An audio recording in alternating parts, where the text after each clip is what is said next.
नमस्कार, 7+ हेडलाइंस में आपका स्वागत है। मैं हूं राजन बड़ेयाल। आइए सबसे पहले नजर डालते हैं आज दिन भर की प्रमुख सुर्खियों पर। पुलवामा हमले पर डोनाल्ड ट्रंप बोले, भारत कोई ठोस निर्णय लेने पर कर रहा विचार। घाटी भेजी गई सुरक्षा बलों की 100 कंपनियां, यासीन मलिक की देर रात गिरफ्तार।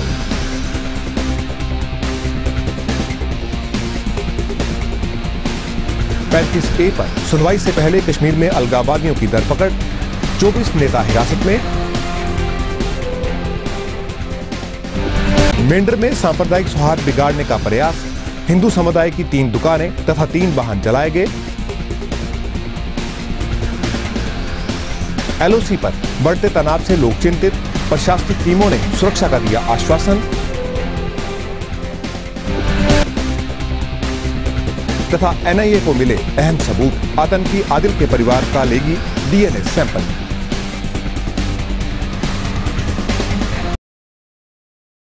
और अब समाचार विस्तार से। अमेरिका के राष्ट्रपति डोनाल्ड ट्रंप ने जम्मू कश्मीर के पुलवामा में हुए आतंकी हमले के बाद भारत पाकिस्तान के बीच बनी स्थिति को बहुत खतरनाक और तनावपूर्ण बताया है। उन्होंने कहा कि भारत ने हाल ही में 50 लोग खोए हैं और वह कुछ बड़ा कदम उठाने को देख रहा है। ओवल ऑफिस में संवाददाताओं से डोनाल्ड ट्रंप ने कहा कि भारत और पाकिस्तान के बीच इस वक्त खराब और तनावपूर्ण स्थिति है। उन्होंने कहा, भारत किसी ठोस निर्णय पर विचार कर रहा है। भारत ने हमले में अपने 50 लोगों को खोया है। इसके बाद बता दें कि 14 फरवरी को पाकिस्तानी आतंकी संगठन जैश-ए-मोहम्मद ने जम्मू कश्मीर के पुलवामा में CRPF के काफिले पर हमला किया था। जैश ने इस हमले की अमेरिका सहित कई देशों ने निंदा की और न्याय की उम्मीद जताई। अमेरिका जैश प्रमुख मसूद अजहर के खिलाफ कार्रवाई की वकालत करता रहा है। आतंकी मसूद अजहर फिलहाल पाकिस्तान में रह रहा है और पाकिस्तान उसके दबदबे की वजह से कार्रवाई करने को नाकामयाब रहा है। जम्मू कश्मीर में अलगाववाद को हवा देने वाले बड़े नेताओं में शामिल यासीन मलिक को शुक्रवार देर रात गिरफ्तार कर लिया गया। यासीन मलिक जम्मू कश्मीर लिबरेशन फ्रंट का मुखिया है। घाटी में पुलिस और अर्धसैनिक बलों को हाई अलर्ट पर रखा गया है। गृह मंत्रालय ने अर्धसैनिक बलों की 100 कंपनियों को जम्मू कश्मीर भेजा है। यासीन मलिक की गिरफ्तारी इसलिए भी अहम मानी जा रही है क्योंकि मात्र 2 दिन बाद ही सोमवार को जम्मू कश्मीर को विशेष दर्जा देने वाली संविधान की धारा 35A पर सुप्रीम कोर्ट में सुनवाई है। यासीन मलिक को श्रीनगर में मायसूमा में स्थित घर से सुरक्षा बलों ने गिरफ्तार किया। इसके बाद पूछताछ के लिए उसे कोठीबाग पुलिस स्टेशन ले जाया गया। माना जा रहा है कि संविधान की धारा 35A पर सुनवाई से पहले एहतियातन प्रशासन ने यह कदम उठाया है। धारा 35A के तहत जम्मू कश्मीर के बाहर के व्यक्ति को इस राज्य में अचल संपत्ति खरीदने से प्रतिबंधित रखा जाता है। संविधान की इस धारा को सुप्रीम कोर्ट में चुनौती दी गई है। जम्मू कश्मीर प्रशासन ने पुलवामा हमले में 8 दिन बाद ये कदम उठाया। इस बीच जम्मू कश्मीर में बड़े पैमाने पर अर्धसैनिक बलों को भेजे जाने की खबरें आई हैं। मिली जानकारी के मुताबिक गृह मंत्रालय ने अर्धसैनिक बलों की 100 कंपनियों को घाटी भेजा है। इसमें CRPF की 35, BSF की 35, SSB की 10 और ITBP की 10 कंपनियां शामिल है। गृह मंत्रालय द्वारा जम्मू कश्मीर के गृह सचिव, मुख्य सचिव और DGP को भेजे गए फैक्स में कहा गया है कि घाटी में तत्काल प्रभाव से इन बलों की तैनाती की जानी है। जम्मू कश्मीर के पुलवामा में आतंकी हमले के बाद केंद्र सरकार ने अलगाववादियों पर शिकंजा कसना शुरू कर दिया है। हमले के 8 दिन बाद घाटी में बड़े स्तर पर धरपकड़ अभियान चलाया गया, जिसके तहत बीती रात कश्मीर में जमात-ए-इस्लामी जम्मू कश्मीर के प्रमुख अब्दुल हमीद फयाज समेत 24 सदस्यों को हिरासत में लिया गया। अधिकारी इसे नियमित कार्रवाई बता रहे हैं। माना जा रहा है कि अनुच्छेद 35A पर 25 फरवरी को सुप्रीम कोर्ट में होने वाली सुनवाई से पहले ये कदम उठाया गया ताकि घाटी के माहौल खराब होने से रोका जा सके। इस कार्रवाई से जुड़े अधिकारियों का कहना है कि ये अलगाववादी समूह तहरीक-ए-हुर्रियत से संबंध संगठन पर पहली बड़ी कार्रवाई है। जमात ने एक बयान जारी करके हिरासत में लिए जाने की निंदा को कहा कि कदम इस क्षेत्र में अनिश्चितता का राह प्रशस्त करने के लिए भलीभांति रची गई साजिश है।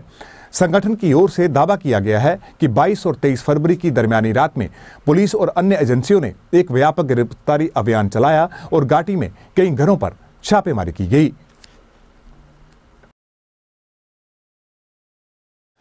पुंछ के मेंढर में शुक्रवार की देर रात सांप्रदायिक हिंसा के बाद क्षेत्र में तनाव की स्थिति पैदा हो गई। मेंढर में 2 समुदायों में झड़प के बाद 3 दुकानों व 3 गाड़ियों में आग लगा दी गई। इस दौरान क्षेत्र के अल्पसंख्यक समुदाय के घरों में पथराव भी किया गया। प्रशासन ने तुरंत कार्रवाई करते हुए क्षेत्र में सुरक्षा बढ़ा दी, लेकिन आज शनिवार को अल्पसंख्यक समुदाय ने लोगों ने घटना के विरोध में अपनी दुकानों को नहीं खोला। सूत्रों से मिली जानकारी के मुताबिक बीती रात मेंढर के कुछ लोगों की गाड़ियों में सवार होकर अल्पसंख्यक समुदाय के क्षेत्र में घुसे और वहां पर राष्ट्र विरोधी नारेबाजी की। इसे लेकर दोनों समुदाय में झड़प भी हुई। इसी बीच कुछ लोगों के घरों में पथराव भी किया गया। पुलिस सूत्रों के अनुसार इस दौरान 2 दुकानों में आग लगा दी गई, लेकिन इस पर जल्द काबू पा लिया गया, जिससे अधिक नुकसान नहीं हुआ। अलबत्ता इस घटना में 3 गाड़ियों को जलाया गया। क्षेत्र में सांप्रदायिक तनाव उत्पन्न होने के बाद प्रशासन ने क्षेत्र में सुरक्षा बढ़ाने के साथ साथ राजौरी व पुंछ में इंटरनेट सेवाओं पर भी पाबंदी लगाई है। भारत और पाकिस्तान की सीमा पर बढ़ते तनाव को लेकर स्थानीय लोग परेशान हैं। पाकिस्तान की तरफ से एलओसी के पास अपने गांव खाली करवा लिए हैं। पाकिस्तान की तरफ से एलओसी पर पाकिस्तानी सैनिकों की अतिरिक्त तैनाती की जा रही है। ऐसी खबरों के बाद बीएसएफ और सेना ने एलओसी और इंटरनेशनल बॉर्डर पर सतर्कता बढ़ा दी है। राजौरी जिला प्रशासन ने नौशहरा और सुंदरबनी सेक्टर का दौरा कर लोगों को सुरक्षा के प्रति आश्वस्त किया। अधिकारियों ने बताया कि पाकिस्तान सीमावर्ती क्षेत्रों में बंकर का निर्माण कर रहा है। एसएसपी राजौरी जुगल मनहास ने बताया कि हम लोगों को ये आश्वासन देना चाहते हैं कि वे यहाँ पूर्ण रूप से सुरक्षित हैं। प्रशासन की तरफ से सीमांत ग्रामीणों को अलर्ट रहने के लिए कहा गया है। पाकिस्तान की तरफ से संभव है कि वे रिहायशी इलाकों को टारगेट कर गोलीबारी करे। कुपवाड़ा, बारामूला, राजौरी, पुंछ, जम्मू, सांबा और कठुआ में रहने वाले सीमांत ग्रामीणों को अलर्ट किया गया है, लेकिन इन हालातों से सीमांत ग्रामीण चिंतित हैं। स्थिति को देखते हुए सरपंचों और पंचों से कहा गया है कि वे एहतियातन लोगों के संपर्क में रहें और हर सहायता के लिए तैयार रहें। जम्मू और कश्मीर के पुलवामा में 14 फरवरी को सीआरपीएफ के काफिले पर हुए आतंकी हमले की जांच कर रही जांच एजेंसी एनआईए ने घटनास्थल से अहम सबूत हाथ लिए हैं। एनआईए के सूत्रों के हवाले से जानकारी दी जा रही है कि जांच एजेंसी को शक है कि हमले में इस्तेमाल इको कार 2010-11 मॉडल की हो सकती है। एजेंसी के अनुसार इस कार को हमले में इस्तेमाल करने के लिए दोबारा पेंट किया गया था। पुलवामा में घटनास्थल पर पहुंची एनआईए टीम ने वहां से कुछ अहम सबूत जुटाए। पुलवामा हमले की जगह एनआईए टीम को एक कैन भी हासिल हुआ है। दावा किया जा रहा है कि इसमें करीब 30 किलोग्राम आरडीएक्स रखा गया था। एनआईए टीम को घटनास्थल से हमले में इस्तेमाल किया गया इको कार को शॉक ऑब्जर्वर भी वहां से हासिल किए हैं। इसकी जांच से ये पता चल सकता है कि इस कार का निर्माण किस साल में हुआ था और इसका मालिक कौन था। इसके अलावा एनआईए टीम आतंकी हमले को अंजाम देने वाले जैश ए मोहम्मद के आतंकी आदिल अहमद डार के परिवार के सदस्यों का डीएनए सैंपल भी लेगी। इस सैंपल के माध्यम से घटनास्थल से मिले खून के नमूनों से मिलवाया जाएगा। एनआईए को इससे ये पता चल जाएगा कि हमले में शामिल आतंकी आदिल कार में अकेले था या फिर उसके साथ कुछ और आतंकी भी शामिल थे। केंद्रीय मंत्री डॉक्टर जितेंद्र सिंह ने पुलवामा हमले के बाद देशभर में पाकिस्तान के प्रति पैदा हुए आक्रोश तथा प्रधानमंत्री द्वारा पाकिस्तान को इस हमले का जवाब दिए जाने के बयानों पर बात करते हुए कहा कि वो इस संदर्भ में ज्यादा कुछ नहीं कह सकते, परंतु बहुत जल्द देश के सामने नतीजे होंगे। उन्होंने संयम बनाए रखने की बात कही। वहीं उमर अब्दुल्ला और महबूबा मुफ्ती की बयानबाजी पर उन्होंने बात करते हुए इसकी कड़ी आलोचना करते हुए कहा कि वो वोट बैंक की राजनीति कर रहे हैं। इस दौरान एक सवाल के जवाब में उन्होंने पाकिस्तान को अंतर्राष्ट्रीय स्तर पर अलग थलग किए जाने की बात कही और साथ ही कहा कि अंतर्राष्ट्रीय समुदाय भी समझ गया है कि भारत आतंकवाद के खिलाफ इस जंग में सही दिशा में कदम उठा रहा है। देखिए, जैसे कि उस दिन प्रधानमंत्री जी ने कहा था जब ये दुर्घटना हुई है 14 फरवरी को, तो उन्होंने कहा था कि बहुत बड़ी गलती कर बैठे वो लोग जिन्होंने ऐसा किया है और इसके ऊपर अनुकूल कार्रवाई भी होगी। मुझे लगता है कि समय ये है कि हम सभी जिम्मेदार पदाधिकारी इसके ऊपर सार्वजनिक तौर पर चर्चा ज़्यादा ना करते हुए क्या होता है एक्शन उस पर नज़र रखें। अभी 2 ही दिन पहले जब मुझसे ये पूछा गया था कि कुछ नहीं हो रहा, तो मैंने कहा हम एक दिन अपनी नज़र टिकाए हुए देखते जाएं क्या होता है। और आपने देखा पिछले 2 दिन में भी काफ़ी कार्रवाई हुई है इस दिशा में और आगे भी रहेगी। निश्चय ही देश के जितने भी हमारे देशभक्त भारतवासी हैं उनको उनका खून खौला है, उनको ठेस पहुंची है और मोदी जी के होते हुए जो भी कार्रवाई होगी भारतवासियों के देशभक्ति, उसकी राष्ट्रवादी भावना का सम्मान रखते हुए ही होगी। मुझे लगता है कि जो भी व्यक्ति अपने आप को हिंदुस्तानी मानता है, जो भी व्यक्ति अपने आप को कश्मीर का दोस्त मानता है, वो इसका समर्थन करेगा। ये तथाकथित मुख्य धारा के कश्मीर के नेता वास्तव में, मुझे कहने में कोई संकोच नहीं, कश्मीर के ही दुश्मन हैं और जिस कॉन्स्टिट्यूएंसी और जिस वोट बैंक को रिझाने का प्रयास कर रहे हैं, ये उसी वोट बैंक के साथ दगा कर रहे हैं, क्योंकि इनका कोई भी मौकिफ स्थायी नहीं रहा। अब 35A को लेकर के कभी ये कहते हैं कि हम इलेक्शन नहीं लड़ेंगे क्योंकि हम 35A के लिए बाइकआउट कर रहे हैं, फिर जब इन्हें मंत्री पद कहीं नजर आता है, चाहे वो मिले कि ना मिले, तो ये कहते हैं हम इलेक्शन तुरंत कराइए। तो पहले तो आप इनसे पूछिए कि 35A के लिए इलेक्शन लड़ना चाह रहे हैं या इलेक्शन A के लिए इलेक्शन बाइकआउट करना चाह रहे हैं। तो कहने का तात्पर्य ये कि अपने वोटर के साथ ही बेवफाई कर रहे हैं। मुझे लगता है कि इनकी कही हुई बातों में कोई विश्वसनीयता नहीं है। सारे देश की ये पुकार है कि आतंकवाद के खिलाफ सामूहिक लड़ाई होनी चाहिए। जिन किसी को भी, विशेषकर राजनीतिक जीवन से जुड़े लोगों को, यदि आतंक के खिलाफ की गई कार्रवाई से कोई आपत्ति है तो उन पर ये आने वाली पीढ़ियां आरोप लगाएंगी कि प्रत्यक्ष अथवा अप्रत्यक्ष रूप से उन्होंने आतंक का समर्थन किया, मात्र और मात्र अपनी राजनीतिक रोटियां शहीदों की चिताओं पर सेकने के लिए। सर 35A की आपने बात की, तो खबरें जो चल रही हैं कि जो ये मेजर क्रैकडाउन शुरू हुआ है और सोमवार को जिस तरह से 35A पर सुनवाई है सुप्रीम कोर्ट में, उसको लेकर ये तैयारियां की गई हैं और अगर सुप्रीम कोर्ट से फैसला फेवरेबल नहीं आता है तो सरकार एक ऑर्डिनेंस भी ला सकती है इसे निरस्त करने के लिए। मुझे उसमें कोई टिप्पणी नहीं करनी, क्योंकि मेरी जानकारी में नहीं है वो बात। जब कुछ होगा तो आपके साथ साझा कर लेंगे। परंतु जो आतंकियों के खिलाफ कार्रवाई हो रही है, ये एक निरंतर प्रक्रिया का हिस्सा है।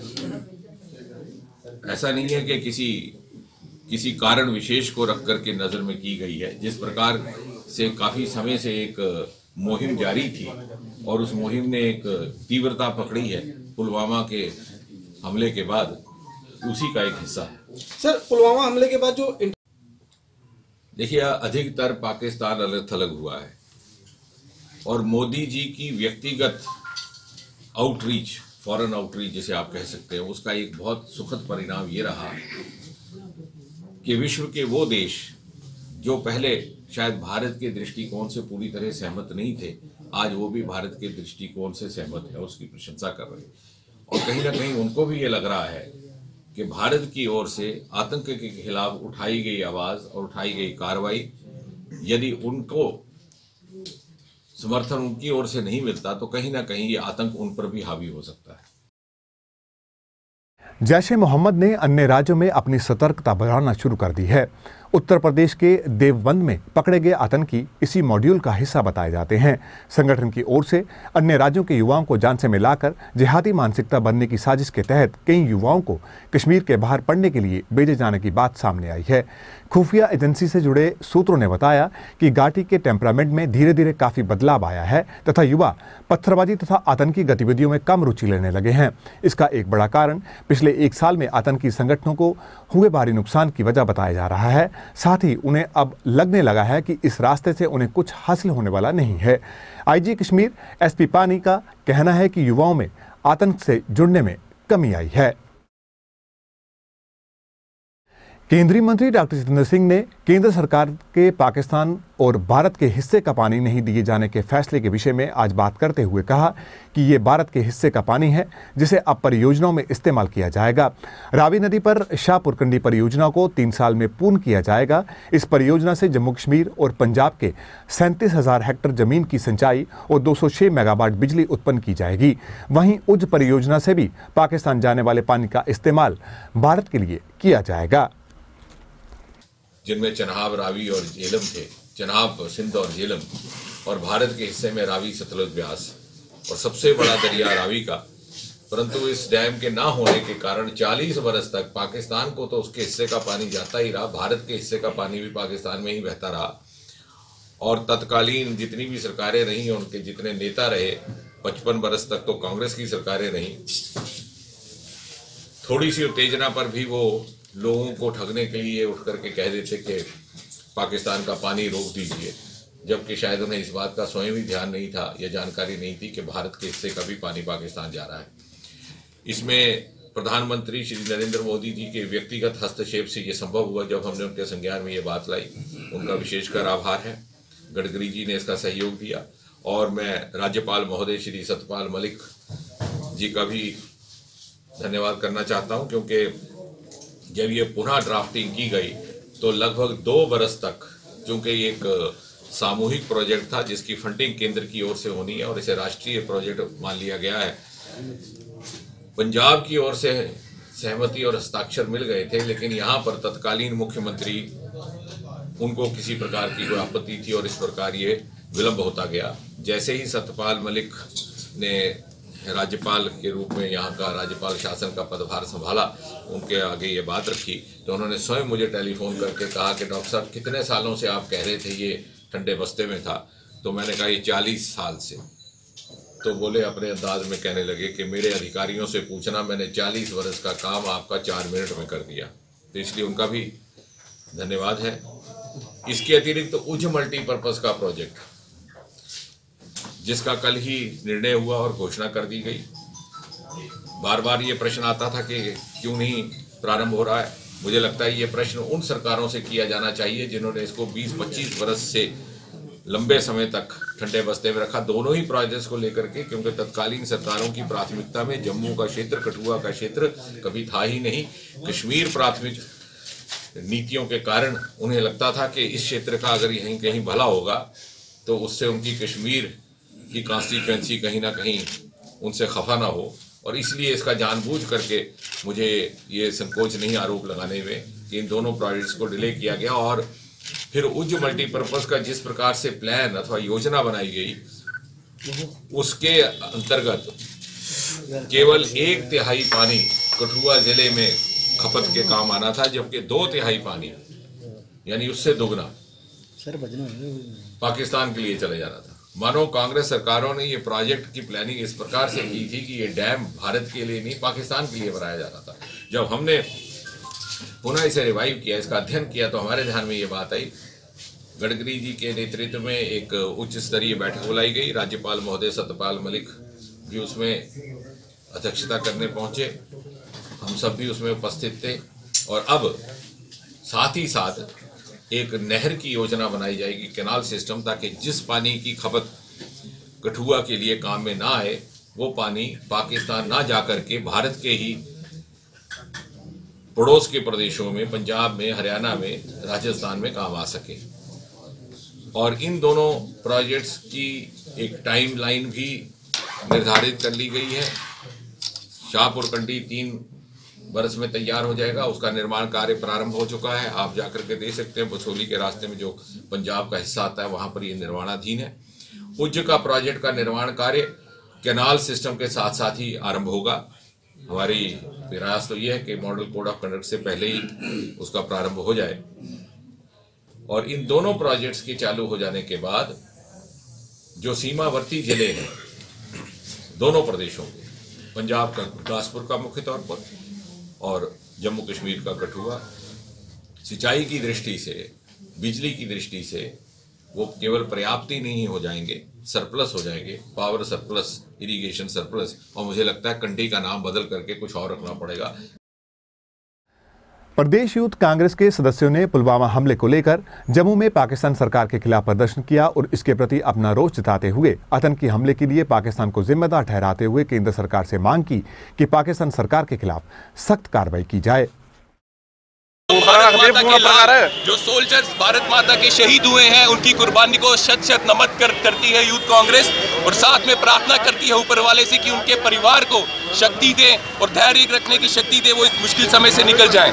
और साथ में हम अपील करते हैं भारत सरकार से कि जो ये कायराना हमला पाकिस्तान और जैश ए मोहम्मद ने मिलकर किया है, उसके अगेंस्ट कड़ी से कड़ी कार्रवाई की जाए और जल्द की जाए। और साथ में हम कहना चाहते हैं, जो स्टेटमेंट पाकिस्तान के प्रधानमंत्री इमरान खान ने दी है कि वो सबूत मांग रहे हैं पुलवामा अटैक का, तो इसका सबूत उन्होंने खुद दे दिया कि जो इमरान खान है वो भी पुराने घिसे पिटे प्रधानमंत्री है पाकिस्तान के, जो पाकिस्तान आर्मी और ISI के इशारों में नाचने वाले प्रधानमंत्री हैं और कुछ नहीं है। और साथ ही हमारे भारत के युवा और स्पेशली जम्मू कश्मीर के युवा से हम अपील करते हैं कि वो कम्युनल हार्मनी को मेंटेन रखें, क्योंकि जब भी कोई आतंकी संगठन या पाकिस्तान यहाँ पे ऐसा अटैक करता है तो दहशतगर्दी फैलाने के साथ साथ उनका ये भी एजेंडा होता है कि हमारे देश की जो इंटरनल इंटीग्रिटी है वो खराब हो, हमारा भाईचारा है वो खराब हो। पाकिस्तान पाकिस्तान पाकिस्तान पाकिस्तान पाकिस्तान। पीडीपी अध्यक्ष महबूबा मुफ्ती ने जमात इस्लामी जम्मू एंड कश्मीर के नेताओं पर छापेमारी की वैधता पर सवाल उठाते हुए कहा कि मनमाने कदम से राज्य में मामला और उलझेगा। जम्मू कश्मीर की पूर्व मुख्यमंत्री शुक्रवार रात अलगाबादी जमात इस्लामी पर सरकारी कार्रवाई पर प्रतिक्रिया व्यक्त कर रही थीं। जेकेएलएफ अध्यक्ष मोहम्मद यासीन मलिक और जमात प्रमुख अब्दुल हमीद फयाज सहित संगठन के 2 दर्जन से अधिक नेताओं को हिरासत में लिया गया है। महबूबा ने ट्वीट करते हुए लिखा कि पिछले 24 घंटे में हुर्रियत नेताओं और जमात संगठन के कार्यकर्ताओं को गिरफ्तार किया गया है। इस तहत की मनमानी समझ में नहीं आ रही। इससे जम्मू कश्मीर में केवल हालात और पेचीदा होंगे। उन्होंने कहा कि जिस कानूनी आधार पर उनकी गिरफ्तारी नियोजित ठहराई जा सकती है समझ में नहीं आ रहा। अर्धसैनिक बलों की 100 अतिरिक्त कंपनियों की भारी तैनाती को बिना कोई कारण बताए कश्मीर रवाना किया गया, ये बात भी उनके हजम नहीं हो रही। जनवरी महीने के लिए मासिक जीएसटी रिटर्न भरने की वैधताओं को पेश आ रही कठिनाइयों पर विचार करने के बाद राज्यपाल प्रशासन ने रिटर्न भरने की तय तारीख को 28 फरवरी 2019 तक बढ़ा दिया है।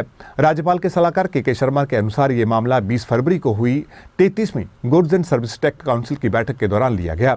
चर्चा के दौरान सलाहकार ने काउंसिल को अवगत करवाया कि राज्य में करदाताओं को जीएसटी रिटर्न भरने में काफ़ी परेशानियों का सामना करना पड़ रहा था और 20 फरवरी को होने वाली इस तिथि को अब बढ़ा दिया गया है, क्योंकि कानून और व्यवस्था की समस्या के कारण मोबाइल तथा इंटरनेट सेवाएं काफ़ी देर से राज्य में लंबित थीं। अपनी मांगों को लेकर 10+2 कॉन्ट्रैक्चुअल लेक्चरर्स फोरम के सदस्यों ने जम्मू में आज भी सरकार के खिलाफ धरना प्रदर्शन जारी रखा और मांग की कि उन्हें जल्द पक्का किया जाए और अन्य मांगों को भी पूरा किया जाए।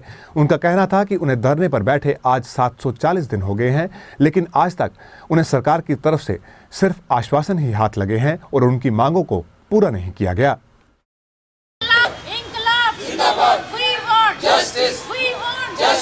गवर्नर साहब से भी हम मिले, एडवाइज़र साहब से भी हम मिले और आश्वासन पे आश्वासन दिए जा रहे थे, लेकिन कल ही जो है अजीत कुमार साहू साहब ने जो नई नोटिफिकेशन जारी कर दी है तो ये हमारे सरासर जो है हमारे हुकूक जो पामाल हो रहे हैं। तो हमारे हक हैं वो हमें हक नहीं दिए जा रहे हैं। तो हम जो है ऑनरेबल गवर्नर साहब से अपील करते हैं और एडवाइज़र खुर्शीद गनाई साहब से अपील करते हैं कि इस नई नोटिफिकेशन को बंद किया जाए और हमें अपने हक दिए जाएं। हमारी जो डिमांड्स हैं वो जेन्युइन हैं, इनको पूरा किया जाए। 2 पॉलिसीज़ गवर्नमेंट की तरफ से बनाई गई हैं, इनमें से एक में इंक्लूड किया जाए और हमारी सर्विसों को बहाल करके हमें स्कूलों में भेजा जाए ताकि बच्चों का जो है रोशन मुस्तकबिल कर सकें। जम्मू म्युनिसिपल कॉर्पोरेशन के हेल्थ एंड सैनिटेशन डिपार्टमेंट की ओर से आज पहली बैठक आयोजित हुई, जिसकी अध्यक्षता हेल्थ एंड सैनिटेशन के अध्यक्ष बलदेव सिंह बलोरिया ने की, जबकि जम्मू के मेयर चंद्रमोहन गुप्ता भी बैठक में विशेष तौर पर उपस्थित थे। बैठक में विभाग के कामकाज को लेकर विचार विमर्श किया गया और वार्डों की साफ सफाई पर बल दिया गया। शिक्षा विभाग की तरफ से टीचर भवन जम्मू में अच्छी तथा अमूल्य पुस्तकों का एनुअल बुक फेयर लगाया गया, जिसमें विभिन्न राज्यों की तरफ से पुस्तकों के स्टॉल लगाए गए ताकि अच्छी पुस्तकें पढ़ने के इच्छुक लोगों को इसके बारे में जानकारी हासिल हो सके। Joint director school education Jammu इस मौके पर विशेष तौर पर उपस्थित थे।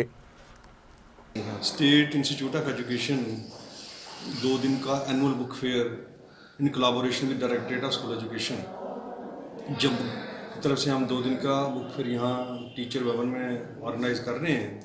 इस बुक फेयर का मेन मकसद था बच्चों में, टीचर्स में एक किताबों के बारे में अवेयरनेस लाना, ताकि जो किताबें टीचर्स की और बच्चों की एक बड़ी अच्छी दोस्त होती हैं, क्योंकि स्पेयर टाइम में किताबें पढ़ना बड़ी अच्छी इंफॉर्मेटिव और बड़ी इंफॉर्मेशन होती है किताबों में। तो हम ये देख रहे हैं एज ए टीचर, मैं ये देख रहा हूँ कि बड़ी देर से, काफ़ी सालों से कोई रीडिंग हैबिट नहीं है बच्चों में। तो उस रीडिंग हैबिट को इनकलकेट करने के लिए गवर्नमेंट की तरफ से, डायरेक्टरेट ऑफ स्कूल एजुकेशन की तरफ से हमने 2 दिन का बुक फेयर यहाँ ऑर्गेनाइज किया और यहाँ हमने सभी स्टॉल्स को, पब्लिशर्स को, जम्मू कश्मीर के पब्लिशर्स, इंडिया के पब्लिशर्स उनको सभी को इनवाइट किया था थ्रू एडवर्टाइजमेंट, पर ड्यू टू कर्फ्यू की वजह से कुछ पार्टिसिपेट नहीं कर पाए और रास्ता बंद होने की वजह से श्रीनगर से भी हमारे जो पब्लिशर्स हैं यहाँ पार्टिसिपेट नहीं कर पाए। एनी हो, फिर भी 30 के करीब वहाँ पब्लिशर्स ने यहाँ पार्टिसिपेट किया और बड़ी डिफरेंट टाइप्स की किताबें रखी हैं, elementary, secondary, higher secondary level की और छोटे बच्चों की कॉमिक्स वगैरह की किताबें जो बच्चों के बेनिफिट के लिए होती हैं। तो मैं चाहता हूँ कि इस बुक फेयर में जो किताबें अच्छी किताबें थी, फिर हमने एक एक्सपर्ट्स की कमेटी बनाई थी कि जो डिफरेंट सब्जेक्ट्स में, जैसे साइंस में, मैथ में, सोशल साइंसेज में, ताकि वो एक्सपर्ट्स जो हैं वो होते टीचर्स ही हमारे लेक्चरर्स हैं जो जिनका एक्सपीरियंस 10-15, 20 साल का एक्सपीरियंस होता है, वो यहाँ हम उनको यहाँ भेजते हैं, वो किताबें सेलेक्ट करते हैं। वो जो किताबें जो सिलेक्ट होती हैं फिर हम सर्कुलेट करते हैं पूरे प्रोविंस में, पूरी स्टेट में, ताकि जो हमें ग्रांट्स मिलती हैं, हमारे स्कूलों में जो ग्रांट्स मिलती हैं उन किताबों को ही स्कूलों में खरीदा जाए और लाइब्रेरी में रखा जाए, ताकि लाइब्रेरी में अच्छी किताबें होंगी, बच्चे पढ़ेंगे और वहाँ से इन्फॉर्मेशन लेंगे और उनको कॉम्पिटिटिव एग्जाम के लिए और एकेडमिक साइड के लिए उनको बच्चों को ये बेनिफिशियल होगा।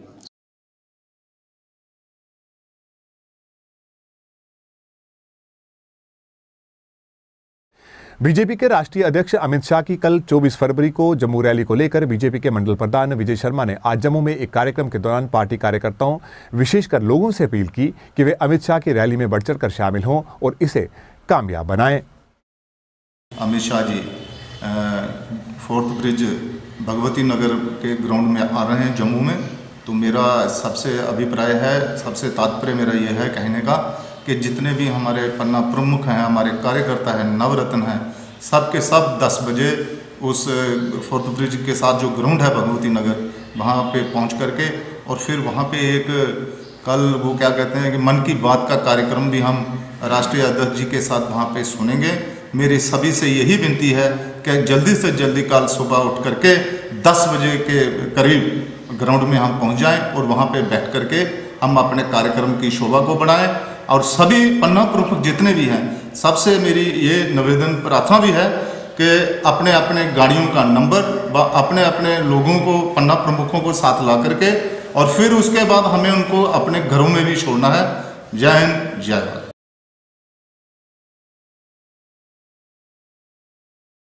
पुलवामा आतंकी हमले को लेकर हिंदू सेना की तरफ से जम्मू में एक प्रेस कॉन्फ्रेंस की गई, जिसमें इसके प्रदेश प्रधान विनय गुप्ता का कहना था कि पुलवामा हमले पर सियासत नहीं होनी चाहिए, बल्कि हमें एकजुट होकर इस हालात का सामना करना चाहिए। भारत के सभी राजनीतिक दलों से ये अनुरोध करता हूं कि जैसा कि हम देख रहे हैं कि काफ़ी दिनों से, जैसे कि पुलवामा हमले के बाद जितने भी राजनीतिक दल हैं वो इस हमले पर राजनीति कर रहे हैं। जैसा कि हम कभी भी टीवी ऑन करते हैं तो हमें यही पता लगता है कि ऐसा हुआ, ये नहीं किया, वो नहीं किया, क्योंकि हमें ये सोचना चाहिए कि अभी शहादत हुए अभी कुछ दिन ही हुए हैं, अभी तक हमारे जो शहीद हैं उनकी जो चिताएं अच्छी तरह से ठंडी भी नहीं हुई है, लेकिन सभी जो दल है वो राजनीति कर रहे हैं। जैसा कि कोई कहता है कि मोदी जी वहाँ पे टाइम पे नहीं पहुँचे, वहाँ पे ऐसा हुआ, वो वहाँ पे भाषण दे रहे थे, कोई वहाँ पे ये कर रहा था, या कोई कांग्रेस पे अनशन उड़ाता है या कोई किसी दूसरी पार्टी पे उड़ाता है, ये सरासर गलत है। क्योंकि इस समय जो वक्त है, हमें देश के सभी नौजवानों को, सभी बुजुर्गों को, जितने भी देशवासी, सबको इकट्ठे होना चाहिए।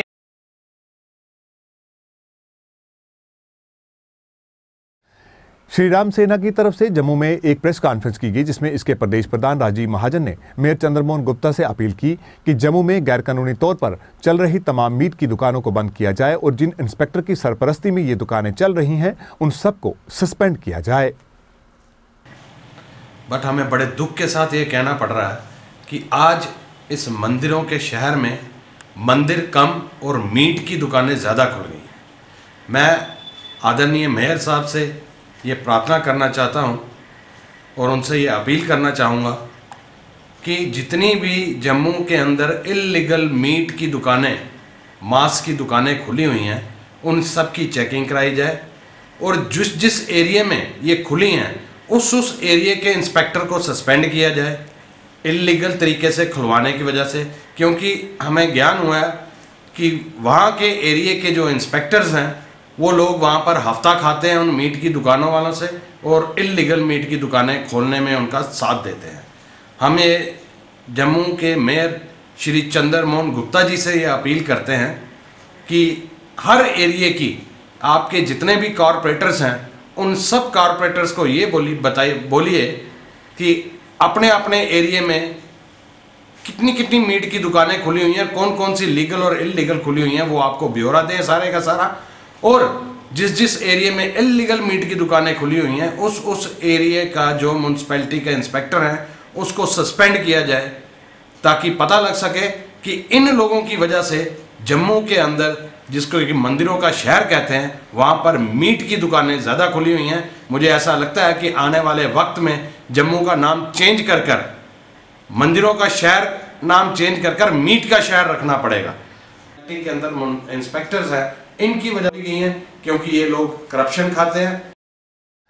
जम्मू के सीमावर्ती परगौल क्षेत्र में लोगों ने पुलवामा हमले के शहीदों को याद कर एक कैंडल मार्च निकाला, जिसमें शामिल लोगों ने शहीदों को अपनी श्रद्धांजलि अर्पित की और उनकी आत्मा की शांति के लिए भगवान से कामना की। कैंडल मार्च का नेतृत्व पंच पवन सिंह व रमेश वर्मा कर रहे थे।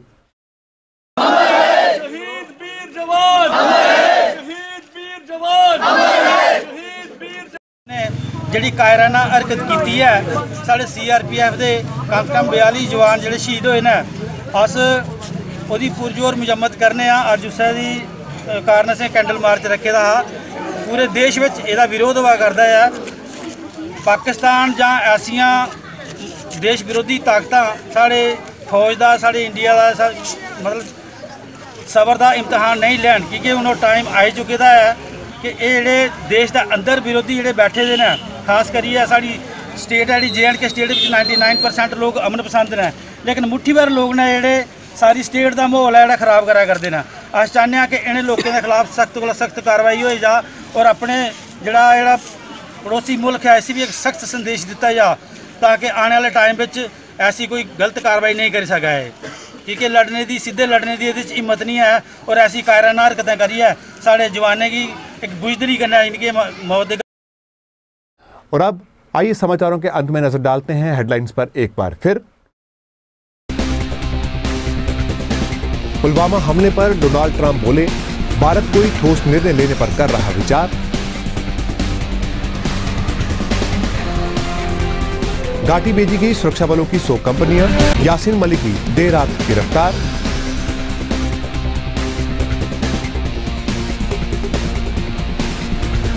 A पर सुनवाई से पहले कश्मीर में अलगाववादियों की धरपकड़, 24 नेता हिरासत में। मेंढर में सांप्रदायिक सौहार्द बिगाड़ने का प्रयास, हिंदू समुदाय की 3 दुकानें तथा 3 वाहन जलाए गए। LOC पर बढ़ते तनाव से लोग चिंतित, प्रशासनिक टीमों ने सुरक्षा का दिया आश्वासन। तथा NIA को मिले अहम सबूत, आतंकी आदिल के परिवार का लेगी DNA सैंपल। 7+ हेडलाइंस के आज के इस अंक में बस इतना ही। मुझे व पूरी टीम को दीजिए इजाजत। आप देखते रहें 7+ चैनल। नमस्कार।